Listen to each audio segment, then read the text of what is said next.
안녕하세요. 레슨업 자동차의 모든 것 박진아입니다.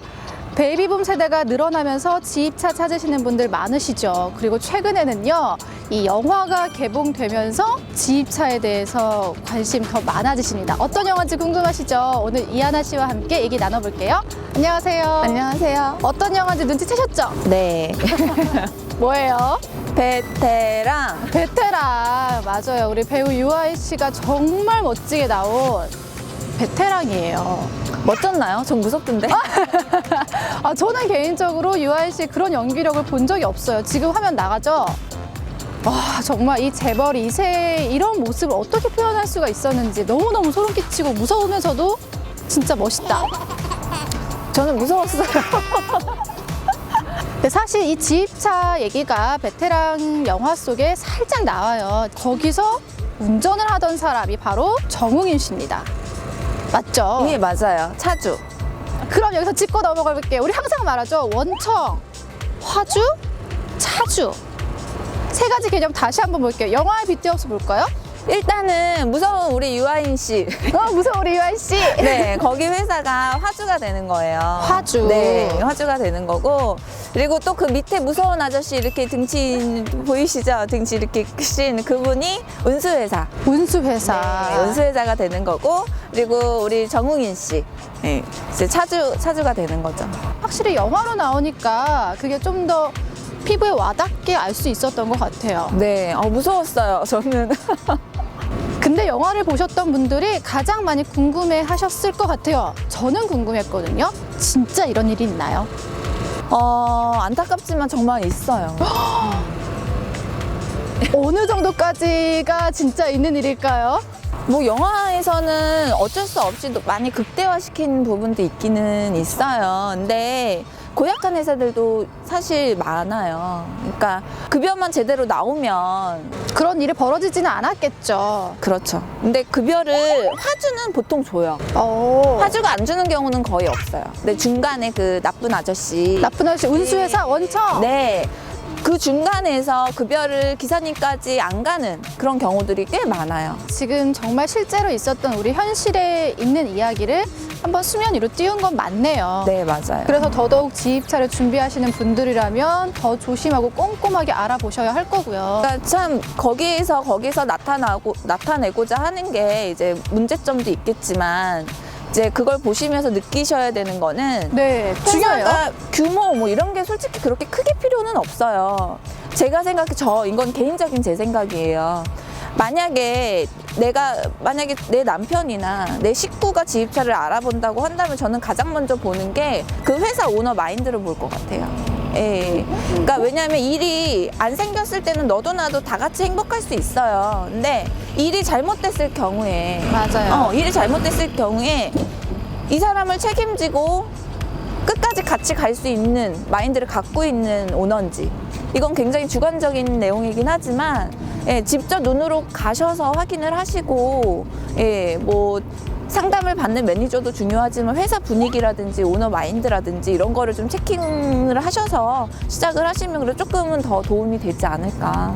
그래도 이 객관적인 수치가 한 3가지 정도는 있기는 하죠. 네, 있죠. 뭐가 있나요? 일단은 정식 법인 허가를 받은 법인체인지 확인하시고요. 그리고 화물 운송 허가증이 있는 회사인지 확인을 하시고요. 이 회사가 재무제표부터 여러 가지 허가증, 자격증을 다 갖고 있는 회사인지는 체크를 하고 가시면 좋기는 할 것 같아요.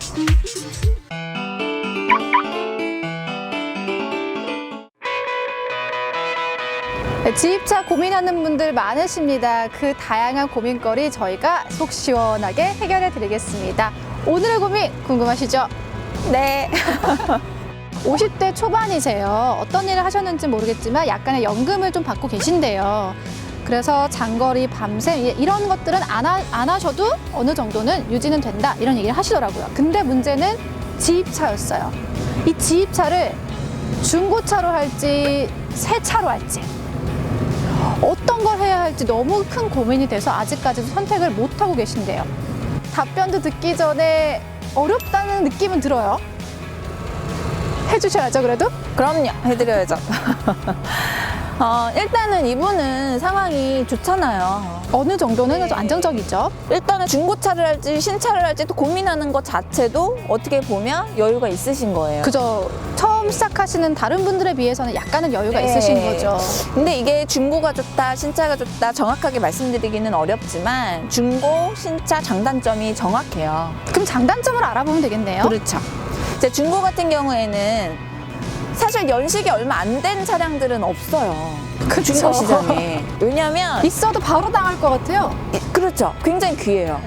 왜냐하면 이 차는 내가 이렇게 뭐 출퇴근하려고 있는 차가 아니잖아요. 일을 하기 위해서 내가 돈을 벌기 위해서 마련을 하는 차이기 때문에 대부분의 분들이 신차를 뽑더라도 한 아무리 못해도 3년, 5년 정도는 타신단 말이에요. 3년에서 5년이면 지입차 같은 경우는 주행거리도 만만치 않을 것 1년에 같아요. 한 10만 정도 보시면 돼요. 그쵸. 워낙 장거리를 많이 왔다 갔다 하니까요. 중고는 장점은 한 가지예요. 할부금이 작다라는 거. 좀 더 저렴하다. 네, 내가 처음에 초기 투자 비용이 조금 저렴하다라는 거. 하지만 어떤 마인드로 시작을 하셔야 되냐면 중고차는 내가 중고로 시작을 해야 된다면 할부값이 덜 나가는 대신 수리비는 조금 들겠구나. 내가 고쳐서 길을 들여서 타야겠구나. 그런 마인드로 시작을 하셔야 되는 거예요. 또 신차를 하시는 분들 중고에 비해서 할부금이 높아요. 많아요. 그쵸. 네. 아까 말씀하신 2010년, 11년식과 신차의 비용 차이가 어느 정도 될까요? 이렇게 윙을 씌우고 바퀴를 하나 더 달아서 축을 달고 네. 이런 작업까지 다 마쳤을 때 비용하고 뭐 10년식에서 11년식하고 한 4천 정도? 4천만 원 예. 정도 차이. 그러니까 무시할 수가 없는 네. 비용 차이네요. 네, 그 정도 차이가 나요. 대신에 이 신차 같은 경우에는 좋은 게 뭐 수리도 할 필요도 없고 뭐 여러 가지 좋은 뭐 연비도 좋고 여러 가지 좋은 점이 있겠죠. 근데 그런 거는 다들 아는 좋은 점이고요. 제가 이제 상담을 하면서 이럴 때 신차가 정말 좋구나. 뭘까요? 궁금해. 예, 그럴 때가 있어요. 베테랑들은 차가 고장이 나면 어디에 문제가 있구나. 감이라도 와요. 그래서 그렇게 크게 당황을 안 하시는데 초보자분들이요. 모르시죠? 새벽 주행하시는데 갑자기 차가 퍼져요. 고장이 나요. 그럼 막 당황해서 어디다가 전화할 때도 없고 뭐 저한테도 전화 오시고 그러시거든요.